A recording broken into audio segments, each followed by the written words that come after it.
What's going on, Jerome's? Sorry, production's a little bit slow today because I literally got locked out of my house because I walked out to the garage to get a screwdriver and the deadbolt locked behind me.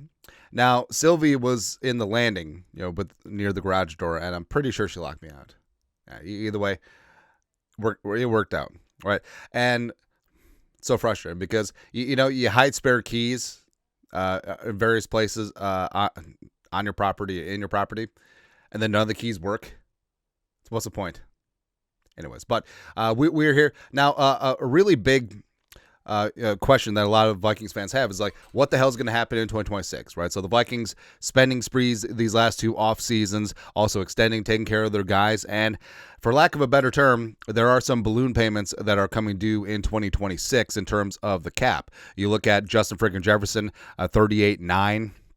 Almost $39 million per season, as well as Darisaw, $23 million in terms of a cap hit. O'Neal also up there as well. But of course, baby, don't worry about a ting.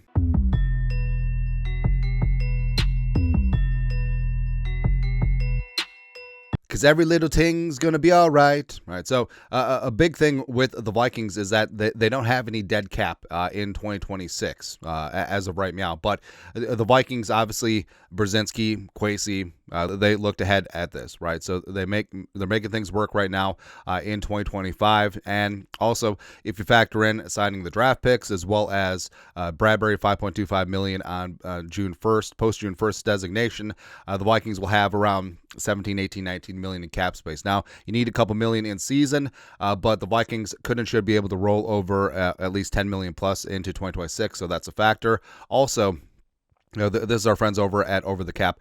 They guesstimate the NFL cap at 95.5 in 2026. It's probably low. I think that especially with some of the TV rights deals being up, TV streaming deals, Netflix, Amazon, Peacock, Apple TV, on top of the usual ESPN, CBS, Fox, NBC, like the cap's going to go up quite a bit, right? And now, obviously, the Vikings have plans to restructure some of these deals. Now, our rule of thumb is always don't restructure players that aren't going to be there, because then you start painting yourself into a corner where you have big dead cap hits for players that aren't on your team anymore. That's what happened with the Saints, and that's what happened with teams that find themselves in cap hell. So the Vikings smartly have used restructures only on players that will be there for the duration of the contract, right? So what a classic restructure is you take a large base salary, you skin it all the way down to the base or close to the base, and then you turn that into a prorated roster bonus, right? And the player gets the same exact amount of money. In fact, gets the money earlier. JG Wentworth, 877 cash now. It's my money. I want it now, and everything works out, right? Also, players don't even have to sign off on it. Oftentimes in the contract, simple restructures are just part of the deal, right? So a couple of things here. So simple restructures, let's get out of the way first. So take note, the Vikings are $32 million over the projected cap of 95.5. So keep that in mind. Then you have Jefferson. So classic restructure with Jefferson. So we will be taking this 24.9 base salary all the way down to the bone, and so base league minimum. Just Justin Jefferson making league minimum, and then the rest of his cash spread out as a roster bonus. So now we went from 32 in the hole to 14 in the hole, which is pretty damn good. And then let's take a look at some of the large cap numbers. So Darisaw is there, Hargrave is there, who just got here, Jonathan Allen as well. Byron Murphy. So Murph, we will have a classic restructure, submit. So 14, going all the way to 2.5 in the hole now. Grenard, also $18 million base salary, $22.3 million cap. Enhance. Yeah. Take that all the way down. So now the Vikings went from $32 million in the hole to 10.8 in the black, which is good to see. And then, all right, so this isn't going to be popular, but all right, so we'll say TJ Hawkinson is a post-June 1st cut just for schnitz and giggles. So all of a sudden, we go from 10.8, and then we will go to 26.8, right? And also with O'Neal, let's extend him. All right, so let's give him a 2-year, $25 million deal.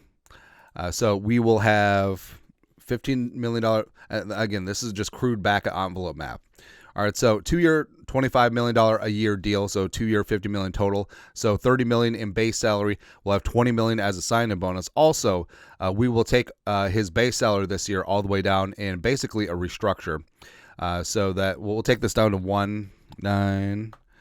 And then we'll carry over $17 million of this as a roster bonus, $20 million signing bonus. So we'll turn that into a $37 million signing bonus. And hell, let's add on 2 void years as well to really mitigate some of these cap hits. Transact. All right, so now we just went from, so we went from 26. Ah, damn it, I have to put the numbers in again. I see, I'm really smart. It's all right. Good thing I remember the numbers. 1.9 mil, 15 mil, all right, 37 mil, and 2 void years. Enhance.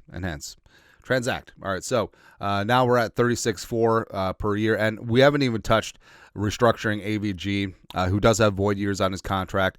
We haven't even restructured Darisaw, who's slated to make $13 million plus, Hargrave or Jonathan Allen. But just wanted to illustrate, because now the Vikings went from 32 in the hole to 36 in the black, so roughly a $70 million swing. So it's no muss, no fuss. And these are all just very common transactions. And we only restructured Jefferson, Grenard, and Byron Murphy, players that are going to be here during their restructure. And yeah, it increases their cap hits in subsequent years, but also the cap is going to keep going up and up and up. Also, some of these contracts that come off the books, noticeably Harrison Smith, as well as you do look at Josh Oliver had some void cap hits here as well.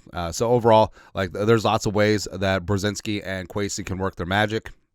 So yeah, don't worry about it all. This isn't the Vikings are all in, and then next year they have cap hell. Nah, it ain't gonna be that. They're in good cap shape because of Brzezinski. Always, he's been here for the better parts of 2 decades.